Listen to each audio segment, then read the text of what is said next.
تیسری بحث غرض و غایت۔ علم حدیث کی غرض و غایت ہے الاہتداء بہدی النبی صلی اللہ علیہ وسلم، یعنی حضور اقدس نبی اکرم صلی اللہ علیہ وسلم کی ہدایت سے ہدایت یاب ہونا۔ نمبر 2، علامہ کرمانی رحمۃ اللہ علیہ فرماتے ہیں الفوز بسعادت الدارین، یعنی دونوں جہان کی سعادت حاصل کرنا۔ علامہ کرمانی رحمۃ اللہ علیہ کے قول سے اجمالی طریقے پر علم حدیث کی غرض و غایت معلوم ہو گئی، لیکن تفصیلی طور سے بھی بیان کیا جا سکتا ہے۔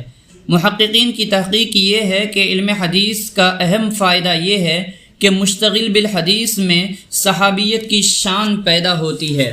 اہل الحدیث ہم اہل النبی وان لم یصحبوا نفسہ انفاسہ صحبوا۔ نمبر 3، حضرت شیخ الحدیث مولانا زکریا صاحب رحمۃ اللہ علیہ فرماتے ہیں کہ علم حدیث کی غرض و غایت کے لیے صرف اتنا کافی ہے کہ اس میں اللہ کے حبیب پاک صلی اللہ علیہ وسلم کے مقدس احوال و اقوال ہیں۔ ہم محب رسول ہیں اور آپ صلی اللہ علیہ وسلم سے سچی محبت کے دعوے دار ہیں، اور قاعدہ یہ ہے کہ جب کسی کو کسی سے محبت ہوتی ہے تو اس کے وطن سے، اس کے در و دیوار سے، اس کے جملہ آثار سے بھی محبت ہو جاتی ہے۔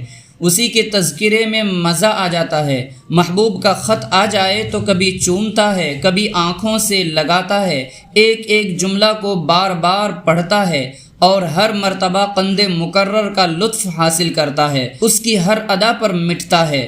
پس جب ہم محب رسول ہیں اور آپ صلی اللہ علیہ وسلم کی محبت ہمارے قلب میں ساری مخلوق سے زیادہ ہے تو ہمیں علم حدیث اس لیے پڑھنا چاہیے کہ محبوب کا کلام ہے اور اس کو محبوب کے ساتھ نسبت ہے، اور جب اس کو محبت کے ساتھ پڑھا جائے تو انشاءاللہ ضرور لذت و حلاوت حاصل ہوگی۔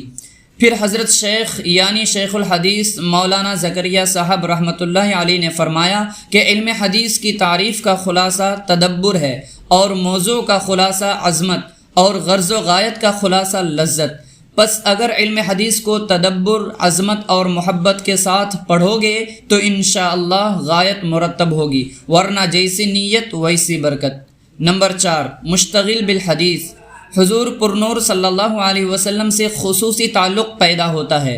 حضرت شاہ ولی اللہ صاحب محدث دہلوی رحمۃ اللہ علیہ نے پڑھنے، پڑھانے اور تکمیل سلوک کے بعد حرمین شریفین کا سفر کیا۔ وہاں ان کو کچھ مبشرات نظر آئے، روحانی فیوز حاصل ہوئے، جن کو حضرت شاہ صاحب موصوف نے اپنی کتاب فیوز الحرمین میں جمع کیا ہے۔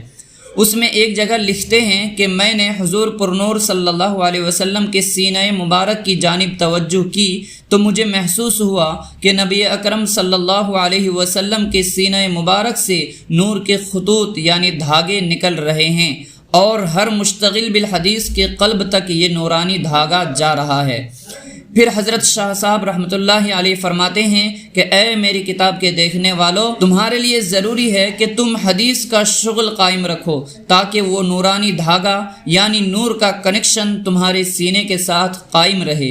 اشتغال خواہ درس و تدریس کی صورت میں ہو، خواہ تصنیف و تالیف کی، خواہ مطالعے کی صورت میں، بہرحال حدیث پاک کا شغل ضروری ہے۔